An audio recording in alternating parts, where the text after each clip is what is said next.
Salut à tous, comme vous le savez, FarmSpot, c'est un podcast dans lequel Jay et moi, on parle de tech, de business, de Web3, de NFT, de crypto, parfois un peu de philo, parfois même un petit peu de politique. Mais c'est avant tout une communauté composée de membres qui build, donc c'est-à-dire qui construisent des projets dans le Web3. Alors, on s'est dit que c'était une bonne idée de leur donner la parole pour qu'ils viennent nous présenter à nous et vous présenter à vous leurs projets. Ce sera une série de petites interviews de 10-15 minutes de long dans lesquelles les membres de la communauté viendront présenter leurs projets. On espère que ça va vous plaire. Laissez vos commentaires et si ça vous donne envie de nous rejoindre, on vous attend avec grand plaisir. À bientôt. Hello Thibaut, Hello à heureux de tous. t'avoir avec François, nous. Jedi, comment allez-vous? Bah Ça va écoute, très bien. super. Et surtout, là, on enchaîne les talents de la communauté Défense Spot et tu en fais partie et c'est trop cool. Et d'ailleurs, tu es un des derniers à avoir rejoint la communauté. C'est au dernier repas, il y avait un nouveau et te voilà.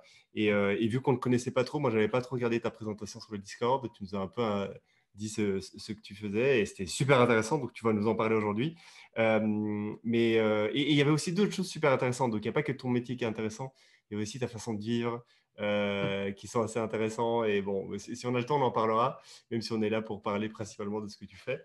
Mais en gros, si tu peux nous dire d'où tu viens, c'est quoi ton passé comment tu as découvert The Farm Spot, pourquoi tu as décidé de nous rejoindre et après, concrètement, qu'est-ce que tu fais aujourd'hui, de quoi tu vis ou même si tu n'en vis pas, j'en sais rien, tu vas nous le dire. Mais comment, quel est le business que tu fais tourner aujourd'hui? Eh bien, écoute, déjà, moi, je suis né à Paris. J'ai du coup fait mes études là-bas, à l'école de commerce. Sauf que, bon, j'ai découvert la crypto à côté. Et du coup, je me suis dit, bon, attends, finir mes études et travailler dans un grand cabinet ou prendre un peu un aspect un peu dégène. Moi, j'ai toujours aimé ce risque, en fait. Moi, de manière générale, j'aime vivre tu vois, sur la ligne. Je suis pas, c'est un truc qui me motive à me lever le matin.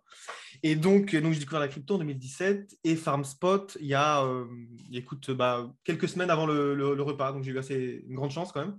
Ah oui, donc toi, Enfin, non. on a fait une rapide conversion sur Thibaut. En vrai, j'ai découvert avant, mais Ouais. j'avais mis votre vidéo à regarder plus tard, comme je fais souvent quand l'algorithme me propose des trucs intéressants, mais j'ai pas forcément pris le temps de regarder tout de suite. Et du coup, à un moment donné, je me suis mis vous en fond en travaillant. Puis j'ai fait attends 2 secondes, j'arrête, je me mets devant le truc et j'ai kiffé. Et depuis, j'ai tout mangé. Donc du coup, qu'est-ce qui m'a motivé à rejoindre FarmSpot? Comme j'imagine, comme vous et comme je vous ai entendu à travers vos différents podcasts, c'est qu'on vit dans une communauté où on est de manière générale en remote. Donc nous, dans notre société, on est tous éloignés les uns des autres. Hmm. Moi, je suis éloigné de Paris. Je suis allé dans une petite ville au bord de la mer, un truc très calme. Vraiment pour changer du coup pour faire Hmm. un oxymore avec Paris et du coup ce qui fait que j'ai pas beaucoup de connaissances crypto ici. Il y a quelques repas entrepreneurs et tout, mais entrepreneurs et crypto c'est vraiment vraiment C'est très pas la même éloigné. chose. Ouais. Et Ok. du coup j'avais envie de rentrer dans des communautés et j'en avais vu peu à forte valeur ajoutée ou voilà. Et donc du coup la vôtre en tout cas elle m'avait semblé d'après ma grille de lecture à valeur ajoutée et du coup j'ai pas été déçu et vraiment content de voilà Mais si je dis de pas vous de bêtises, en connaître. fait, toi-même, tu as une communauté. Ouais, exactement. En fait, c'est pour ça que je l'ai créé de base. C'est que j'ai commencé la crypto en 2017. Et bon, j'ai créé une première communauté qui était que un Telegram de base, parce que dans les communautés où j'étais, c'était souvent, ça se moquait des petits, voilà, ça expliquait pas forcément les concepts. Donc du coup, j'ai créé un groupe Telegram pour du coup qu'on ait que des gens dans une safe space, on va dire. Hmm. Et du coup, ça m'a donné le goût en fait de la communauté. Et bon, en 2017, j'ai fait un petit peu d'argent, ce qui m'a dit enfin un petit peu assez, tu as 2 ans de SMIC de côté, quoi, c'est déjà assez. Et je me suis dit, bon, écoute, j'ai des économies, j'ai une vie entre guillemets pas tracée, mais genre j'ai des études, des trucs, voilà. Est-ce qu'on ne prendrait pas un risque, tu vois? J'avais 18 ans, 19 ans, je vivais chez mes parents. Je veux dire, bon, voilà. Moi, j'ai jugé qu'il était bon de prendre un risque à ce moment-là. Hmm. Et du coup, j'ai tout arrêté et je me suis mis 2 ans de SMIC de côté, tu vois. Et je me suis dit, bon, quitte à se lancer, autant tout faire. Et puis du coup, je pense, comme dans tout domaine où tu te lances, si tu travailles tous les jours, au bout d'un moment, tu le maîtrises. Une langue, un sport, tout ce que tu veux. Si pendant que les autres travaillent, toi, tu travailles à ça, forcément, tu arrives un peu plus rapidement que les autres. Je n'avais pas forcément d'appétence particulière. Si je lisais un peu, moi, j'aimais bien la géopolitique, tu vois. La Hmm. géopolitique, même le fonctionnement de la monnaie, des banques et tout, c'est un truc que j'aimais bien, tu vois. Mais pas fort, j'étais pas du tout dans la finance, hein, je veux dire. Enfin, j'étais même dans le délire un peu, ah ouais, mais les riches, ils accaparent les richesses, tu vois, c'est pas ouf, quoi. Puis j'ai découvert le Bitcoin, toutes les croyances se sont effondrées. Et puis, non, mais j'ai tout de suite, voilà, j'ai tout de suite adhéré au truc. Le coût de la monnaie, hors du contrôle de l'État, du concept, même un peu crypto-anarchiste, j'ai vraiment adoré. Et du coup, aujourd'hui, alors, j'ai créé une communauté dans mon apprentissage. J'ai fait ce que vous appelez du learn and share. Et du coup, voilà, je faisais des stories. Bon, on était en bear market, on n'avait que peu d'audience. Mais bon, au final, ça m'a entraîné à faire des stories, entraîné à être à l'aise dans la rédaction de contenu. Moi, ce que je lisais généralement, j'essayais de le retranscrire à l'oral ou par écrit en reformulant, voilà, pour essayer de maîtriser les concepts.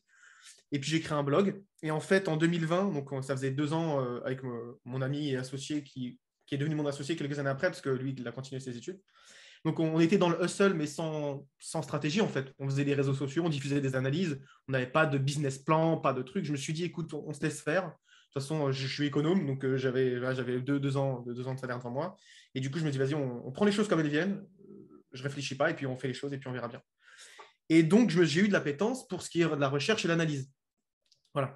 Je tombais dans les tréfonds de Twitter, je tombais dans les tréfonds des petites crypto-monnaies, de ce genre de choses. Et j'ai développé un prisme d'analyse et de travail. Et donc, du coup, en 2020, on a commencé le bull run, donc le fameux truc où tout monte. Et on a commencé à partager des analyses publiques, entre guillemets, aux yeux de tous, sur des PDF d'analyse ou des articles publiés dans Cryptos, notamment, on a écrit un peu pour eux et tout. Et on disait pourquoi on aime bien cette crypto-monnaie-là, quel secteur c'est, pourquoi il est porteur. Typiquement, une analyse fondamentale, tu vois. Et pourquoi on l'achète. En gros, on essayait de mouiller le maillot en public, tu vois. Si elle s'éclatait, bon, voilà. Et du coup, les quelques analyses qu'on a partagées, notamment UOS, on l'a trouvé à 4 centimes, tu vois. Elle est montée à 2,30 $. On a partagé Taylor qui a fait. Bon, bref, c'est l'anecdote, mais voilà, on a partagé pas mal de bons projets. Bon, tu me diras en bull market, certes, on a quand même fait des beaux profits. Et du coup, ce qui nous a fait exploser, en fait. On est passé de 2 000 à 3 000 followers à 20 000 à travers les différents réseaux, tu vois, en moins d'un an. Et dans la dynamique de cette augmentation de communauté, je fais, j'ai trouvé un business model. Je fais les analyses, les gens les aiment, les gens me font confiance pour. Et j'ai commencé à vendre mes analyses. Donc, on était sur un principe d'abonnement, tu vois, 49 € par mois. Et tu avais 1 à 2 analyses par mois, plus une revue de marché en direct où j'essayais d'anticiper le marché. Parce qu'en plus de faire des analyses, j'aime bien, tu vois, comprendre la psychologie, comprendre les cycles de marché et tout. Je ne suis pas du tout trader, je ne suis pas du tout analyste macro, mais j'aime bien essayer d'anticiper les trucs. Enfin, voilà, j'essaie de prendre des risques, quoi. On est toujours sur la logique sur la ligne rouge. Si tu te trompes, bon, tu as l'air d'un naze, et si tu réussis, tu es voilà. Un demi-dieu. Voilà. Un chad. Et donc, on a lancé ces services payants. Et bon, comme on avait beaucoup de followers à cette époque-là, ça a bien marché. Dans la foulée, on a direct recruté un développeur parce que j'avais compris que juste un groupe Discord, ça ne suffisait pas et ça ne convenait pas à ce qu'on voulait faire et ni notre ambition de croissance. Parce qu'on ne voulait pas juste des vendeurs de formation ou de trucs en ligne. Enfin, voilà, on voulait avoir un concept réel. Tu vois. Et bon, on commence. Voilà, faut qu'on se bootstrap. Bootstrap. On n'avait pas forcément particulièrement d'argent. Je n'avais pas beaucoup d'économies. Donc, voilà, on a fait un business model payant qui nous a permis d'avoir un dev, donc, qui est encore avec nous aujourd'hui. C'est notre CTO. Tu vois. Et du coup, on a créé une app. Alors, au début, on a créé une application d'analyse on-chain en croisant des données, tu vois, qui était vraiment très intéressante, mais trop poussée à l'utilisation et qui n'a pas du tout marché, en fait. Parce qu'il n'y avait que nous qui l'utilisaient dans l'équipe. Les autres ne comprenaient pas comment ça fonctionnait et tout. Et même en faisant des formations sur l'outil et tout, c'était trop complexe. On avait investi un peu d'argent dessus, donc on était déçus. Mais bon, on a ensuite développé une application et on voulait recentrer notre contenu, nos analyses, nos recherches, bref. Donc ça s'est passé sur 1 an. Mais dans le même temps, on étayait tous nos contenus qu'on diffusait à travers ce groupe qui était un groupe privé de base. Tu vois. Private group, c'est comme dans tout, il y a un business model qui existe vraiment partout parmi les traders. Nous, on a fait un autre modèle. Tu vois. On diffusait de l'analyse, on diffusait notre vision des choses, notre vision du secteur et tout. Donc, c'était quelque chose qui était assez peu répandu, entre guillemets, il y a 2 ans. Quoi. Mais sauf qu'on a commencé à étayer le contenu, on faisait plus d'analyses, on recrutait des gens pour faire différentes analyses, pour couvrir différents sujets. On investissait sur notre structure, donc les gens payaient le même prix toujours, mais nous, on grossissait, donc on essayait d'investir sur d'autres, sur le développement et la croissance du projet. Et aujourd'hui, on a du coup une application qui est École Crypto, voilà. Et dessus, il y a une 50aine d'heures de formation en tout genre, des tutos, on a nos portefeuilles qu'on met à jour, notre vision de marché, donc notre vision macro, tu vois. On a un onglet vision, tu vois, et c'est notre vision sur les 6 prochains mois, par exemple. Et bon, jusque-là, on a dit qu'on allait à 20K, tu vois, on est à 20K, on a dit en janvier, tu vois. Donc après, on n'est pas voyant, on n'est pas trader, mais bon, on essaie d'anticiper ce qui pouvait se passer, quoi. Et en argumentant et en faisant des recherches, tu arrives à avoir une vision précise. Bref. Et vous avez d'autres questions? Sinon, je continue sur le. Et quelqu'un qui rejoint École Crypto, Ouais. il est quoi? Totalement débutant, il n'a pas de compte MetaMask et tu l'onboardes petit à petit, tu lui expliques c'est quoi le yield, etc., etc.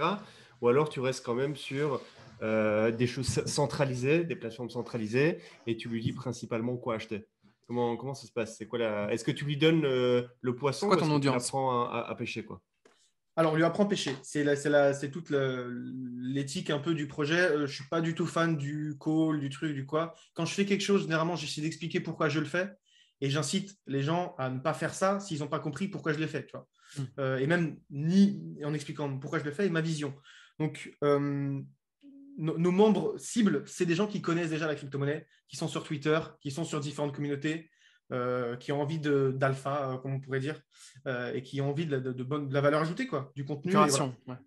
Exactement. Après, on a fait plus de formations aussi pour aider, parce qu'en fait, on s'est rendu compte qu'il y avait des gens qui étaient avec nous depuis un an et qui n'avaient jamais fait de swap. Tu vois. Ils prenaient des positions dont on parlait sur Binance. Enfin, tu vois ce que je veux dire. Donc, on a étayé le contenu.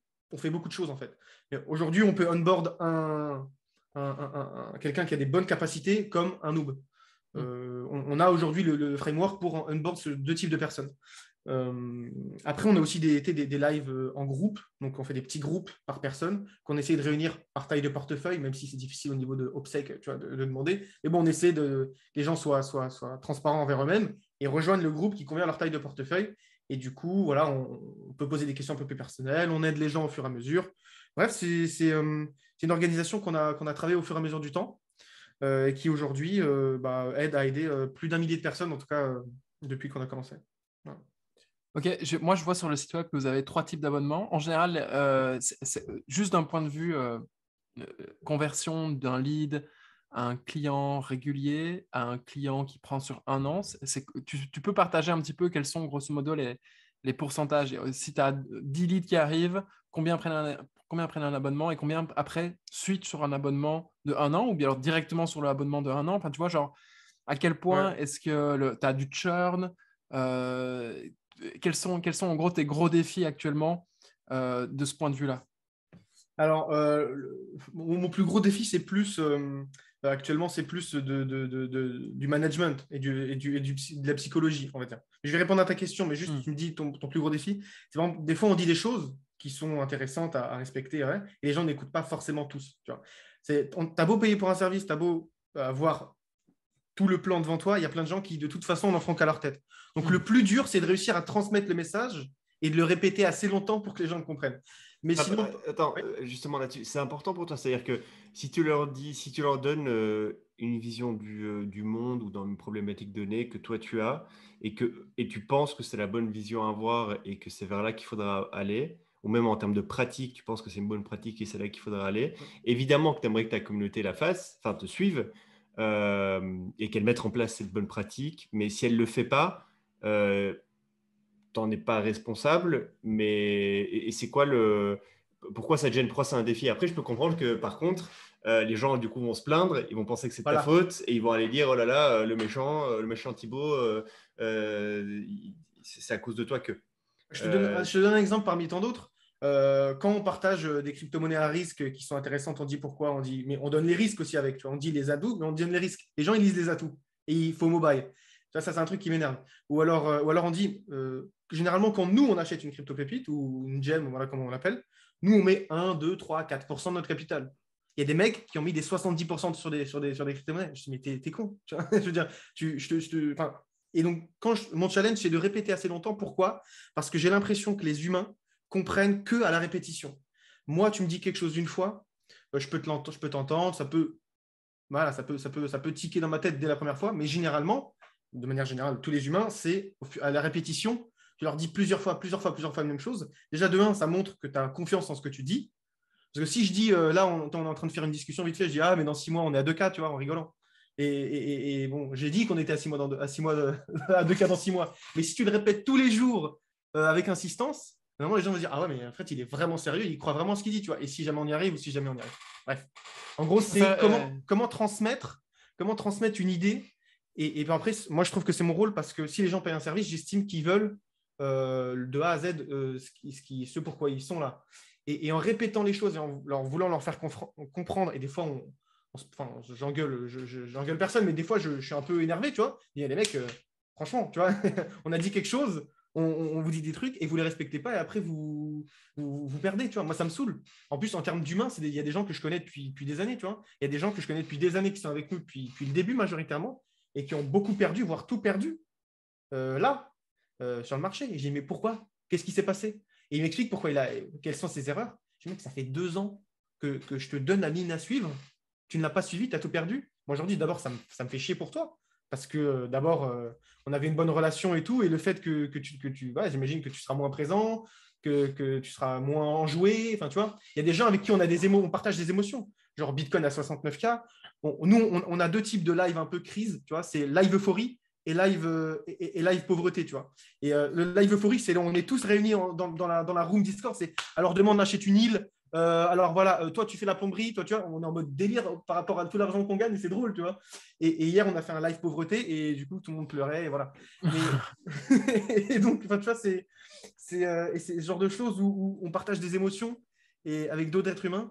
Et du coup, t'es déçu en fait. En fait, il y a un côté humain où tu es déçu. Voilà. Tu es déçu que les gens perdent ou n'écoutent pas. Pour revenir à ce que disait François, par rapport au lead, alors on a comme notre structure d'analytics et tout, on n'a pas forcément réfléchi. Ça fait que quelques semaines qu'on a installé tout ce qui est pixel et tout pour analyser combien de temps les gens restent sur la page, par où ils viennent et tout. Donc, je n'ai pas vraiment de data sur les leads, sur combien de convertis.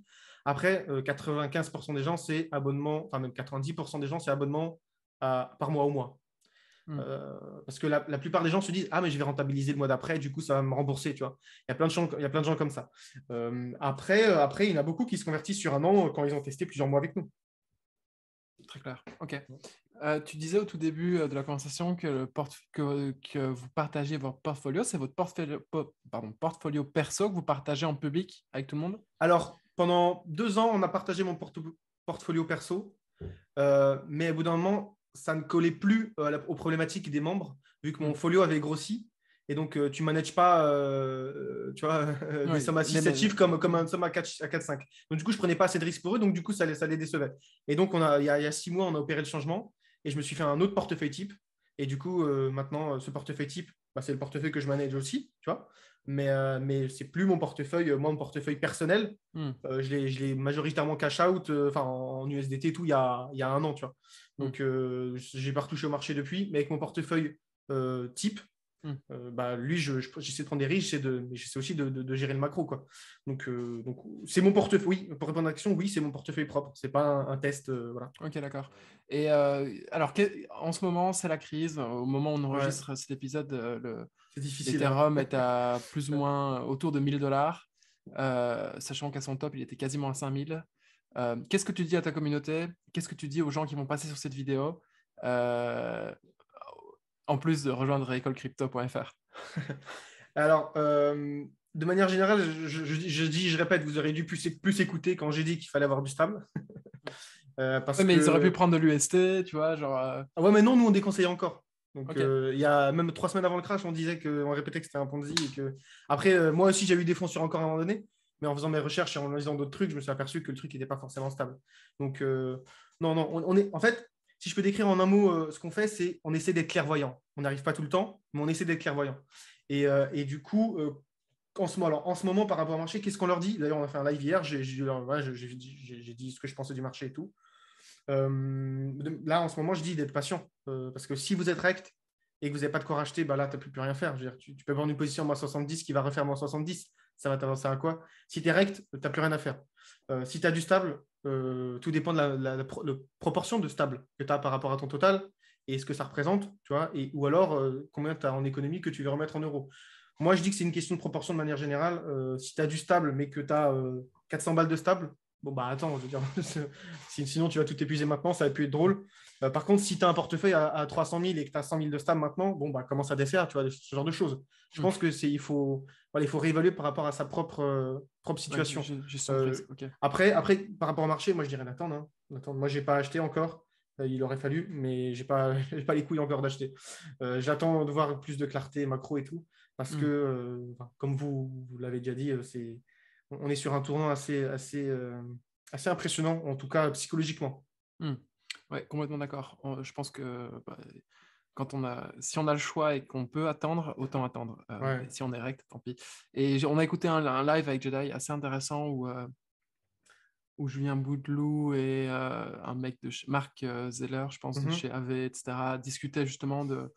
En fait, c'est juste une question de gestion de risque. C'est-à-dire que il faut voir quel prix vous êtes prêt à payer pour le risque que vous allez prendre à rentrer maintenant ou à attendre un peu. Et dans tous ces cas-là, quand on a des petits montants, le mieux à faire, c'est de DCA, quoi qu'il arrive, quand on veut rester exposé à ce genre de marché. Et je pense que c'est une bonne remise en question pour tout le monde. Ça permet là de se dire, OK, on a eu les yeux plus gros que le ventre, comme d'habitude, et ça fait une bonne leçon, quoi qu'il arrive. Alors, tu as fait une app, tu as commencé par une communauté, tu as fait du contenu, le contenu, tu l'as dispersé, tu as créé ce qu'on appelle en marketing des lead magnets qui ont attiré vers ton produit, d'abord, qui était une simple communauté des crypto interested people, on va dire ça comme ça. Tu les as formés, tu as créé un produit et aujourd'hui, il y a 50 heures de cours sur le produit pour que les gens soient ramp-up. C'est quoi les next steps pour École Crypto? Moi, j'ai parlé un petit peu il y a quelques épisodes du Learn to Earn. Yes. Est-ce que c'est des choses vers lesquelles tu voudrais te tourner, faire des tests? Comment tu envisages là-dessus? Donc, en gros, fais-nous un petit overview du futur de ton projet. Et voilà, si ça pourra permettre peut-être de terminer sur une note positive. Ouais. Alors, c'est très intéressant. Juste pour préciser, tu parlais de lead magnet, tu parlais de tout ça. Moi, j'ai appris le marketing digital et tout ce dont vous parlez de manière business dans vos podcasts. J'ai appris ça, je veux dire, en faisant, en fait.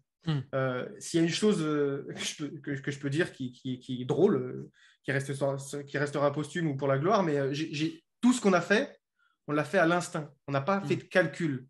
On n'a jamais fait de marketing entre guillemets, c'est-à-dire on n'a jamais fait de sponsorisation, on n'a jamais fait d'ads, de Facebook ads, on n'a jamais fait. Tout ce qu'on a fait, on l'a fait par l'instinct et par la logique. Tu vois.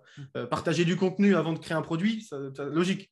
Créer une réputation avant de vendre. Tu vois. Essayer de continuer de préserver une communauté, de construire une communauté tout en grossissant son produit, investir sur son développement de par le développeur qui est avec nous aujourd'hui. Donc ça, c'est des choses qu'on a mis en place de manière logique et instinctive. Donc voilà, juste pour préciser. Donc du coup, on n'a pas eu forcément de calcul. Après, désormais, on arrive à un point où on veut calculer, on veut avoir une vision de ce qui va se passer. D'abord parce que j'en ai marre que notre chiffre d'affaires suit la courbe du Bitcoin. Je te jure, hein, je te montre la courbe de notre chiffre d'affaires, c'est la courbe du Bitcoin. Et donc, on est en train de réfléchir à des problématiques pour contrecarrer ça. Soit par l'ultra présence sur les réseaux et du coup, il y a un équilibrage d'inflow et d'outflow, soit par d'autres stratégies. Donc là, on est justement sur ces problématiques de growth et tout. Donc c'est pour ça qu'on s'est lancé sur Twitch, YouTube, etc. Parce qu'on est sur une problématique de growth, on a besoin de plus de leads et plus de visibilité. Bref, donc sur la vision qu'on a actuellement, alors tu parles de Learn to Earn, c'est très intéressant. Nous l'application qu'on a actuellement, le développeur qui est extrêmement talentueux, d'ailleurs big up à lui s'il passe parmi vous années, je vais lui partager l'épisode, je pense qu'il le verra, mais il est extrêmement talentueux, il est super intelligent, il est ultra débrouillard, il est force de proposition, donc je pense des entrepreneurs qui n'ont pas de CTO, qui n'ont pas de dev avec eux de qualité, c'est plus difficile d'avancer. Nous, on a commencé à voir notre évolution, même entrepreneuriale et en termes de croissance, à partir du moment où on a décidé de ne pas se payer ou de moins se payer pour engager un CTO. Parce que tu t'imagines que nos deux salaires avec mon associé, il n'équivaut même pas à son salaire à lui. Tu vois. Mais c'est normal. On paye les compétences, on paye le temps et tout. Bref. Après, c'est un ami aujourd'hui, tu vois. Mais bon. Et donc, du coup, comment on voit le futur? Donc, il a développé cette application de telle manière à ce qu'il ait totalement la main libre sur ce qu'il pourrait faire comme amélioration dans le futur. Ce qui nous a laissé la possibilité de se diriger tranquillement. Ça va prendre, je pense, une petite année, tout dépendant de notre développement. Mais voilà, ça va prendre au moins un an pour se développer. Et en fait, petit à petit, on dirige notre application vers un learn to earn. Donc là, il est en train de créer un système de récompense et de gamification Donc, c'est-à-dire si une série de connexions sur l'application, série de vidéos, choses comme ça, tu vois, tu gagnes des étoiles. Et ensuite, on va faire des cadeaux IRL, des giveaways, des trucs sur les étoiles. Il y aura un tableau chaque mois sur le nombre d'étoiles. On instaure une gamification petit à petit. Et on aimerait tendre, d'ailleurs c'est ce sur quoi on travaille depuis, moi personnellement ça fait 2 semaines que je suis que sur ça, j'étudie tout ce qui est X2Earn, mais plus particulièrement un modèle de Learn to Earn, comment on pourrait apprendre et gagner. Pourquoi ce secteur-là? Parce que déjà l'apprentissage, je ne sais pas si vous aimiez l'école, mais c'est extrêmement rébarbatif et chiant. Aujourd'hui, moi j'ai besoin de jeux, j'ai besoin d'interaction pour apprendre. J'apprends en 20 minutes ce que je pourrais apprendre en 3 heures à l'école avec un bon professeur qui a les bonnes méthodes, tu vois. Et pour moi, la gamification et de l'apprentissage par l'incitation positive et ce genre de choses, pour moi, c'est déjà l'avenir de l'apprentissage. Et en plus, nous, on est sur une application mobile. Et là, on joint un deuxième narratif qui est le mien, qui est que le milliard d'users qu'on va avoir en crypto, il ne va pas être sur MetaMask desktop, se connecter sur Uniswap et tout. Non, il sera sur téléphone, à mon avis. Et pourquoi? Parce que c'est plus simple d'être sur téléphone, parce que si tu travailles bien l'UX, UI derrière, tu n'as pas forcément l'impression d'être sur la blockchain. Donc, voilà. Donc, téléphone plus learn to earn. Learn and earn, je préfère, mais bon, learn to earn pour rester dans la thématique. Donc, c'est ce vers quoi on veut se diriger. Et donc, on pose le problème actuellement. On pose toutes les fonctionnalités. On pose avec nos maigres compétences la tokenomics, parce que même si on sait analyser une tokenomics et tout, la développer soi-même, faire un modèle design, un token design, c'est incroyablement difficile. Machination, on nous aide bien d'ailleurs. L'outil que vous avez donné, d'ailleurs que j'ai noté. Voilà. Et donc, bref, donc voilà. Je pense qu'au bout d'un moment, on va devoir faire appel à quelqu'un qui sait de quoi il parle. Et bon, avant il faut pré-mâcher le travail. Voilà, exactement, il faut pré-mâcher le travail. Voilà. Et donc, on est sur ces problématiques-là et on aimerait instaurer typiquement du quiz, du duel entre utilisateurs, de la proposition d'analyse, ce genre de choses. Tu vois. Très bien. Très bien. Je pense qu'il y a en effet un boulevard. Alors, c'est pas vraiment un boulevard. Tu es avec ta machette, tu es dans la jungle et tu crées ton propre couloir. Et puis, mais tu sais qu'avant, il y a des mecs qui ont pensé à la même chose, qui ont déjà un peu débroussaillé. Et ça, c'est tous les X2Learn à partir desquels tu peux, toi, découler un modèle. Et derrière toi, tu sais qu'il y a une armée qui arrive avec les tronçonneuses et compagnie. Et le but, c'est d'être le plus vite possible de l'autre côté de la jungle. Mais ça vaut le coup d'essayer. Très bullish sur tous les X2Earn en général, mais sur les Learn and Earn, je pense qu'il y a un vrai truc à faire. Notamment si tu penses au mécanisme de staking. Typiquement, les mecs s'engagent à staker, par exemple, je sais pas moi, $500 qui peuvent récupérer seulement si et seulement si ils arrivent au bout de la formation. Tu vois, ou bien alors tu fais un truc comme ça, tu vois, et si jamais ils n'y arrivent pas, parce que ce que la plupart des gens ne font pas, et ben, en fait, toi tu gardes les $500, c'est redistribué à la communauté par exemple, c'est redistribué par exemple aux 10 premières personnes qui ont vraiment fini ton programme d'apprentissage. Et s'il va jusqu'au bout du truc, tu peux dire, ouais, bah, je gagne rien, moi, si le gars va jusqu'au bout du truc. Bah non, tu as gagné quelqu'un qui a vraiment fait tous tes cours, qui a vraiment appris à te découvrir, qui est émotionnellement lié à toi, etc., etc. Et à ce moment-là, tu peux lui vendre d'autres trucs dont il a besoin au moment où il est arrivé dans ton cours. Donc, très, très intéressant. Il faut vraiment, je pense qu'il ne faut pas abandonner, même si c'est un bear market et même si ça va être difficile. Et j'adore, je pense que Jay et moi, on est tous les deux fans et on peut peut-être terminer là-dessus. Parce que du coup, on enchaîne avec quelqu'un d'autre. Je ne sais pas, sauf si Jedi a une question vite fait, mais en gros, je pense qu'on est tous les deux fans et je pense que je peux parler au nom de Jedi aussi. Vraiment du côté débrouillard. Qui se débrouille pour le coup à sortir quelque chose. Et comme tu l'as dit, il n'y a pas besoin d'être à Paris, il n'y a pas besoin d'être tout le temps dans les repas de Web3 entrepreneurs bullshit. En fait, ce qui compte, c'est à la fin de la journée, c'est d'avoir appris quelque chose et d'avoir sorti même un truc moche. Et alors, je dis pas que toi tu fais des trucs moches, non, mais t'as raison. Mais ça fait partie du truc, en fait, du process d'itération de quelqu'un qui passe d'un individu à un individu entrepreneur. Et on sent que tu as ça en toi et que tu le fais très bien et que il n'y a pas de gêne à avoir, quoi. Et je pense que tout comme tu as commencé à faire du contenu pour toi en learn and share, bah finalement, le côté X2Earn que tu veux peut-être développer dans le futur, ce sera exactement la même dynamique. Juste, tu auras plus de compétences avec toi, tu auras plus de moyens et ça ira plus vite. Mais ce sera la même dynamique à la fin de la journée. Et donc, très bullish là-dessus et je te souhaite personnellement beaucoup de succès. Jedi. Du coup, on peut retrouver tout ça à écolecrypto.fr, c'est ça? Écolecrypto.fr, on a notre branche média, c'est Cryptopolitain. Donc sur les réseaux sociaux, on est plus connu sous ce nom-là. Après, on a créé une autre brand qui est le brand produit. On a la branche média, la brand produit. Donc c'est Cryptopolitain et École Crypto sur tous les réseaux sociaux. Voilà. Génial. Trop bien. On mettra Trop les bien. liens de toute façon. C'est Ouais, gentil. de tout le monde. Merci à vous C'était deux. un plaisir et nous on se voit bientôt. Ça marche. Salut, Ouais. salut. Ciao, Ciao, ciao. ciao.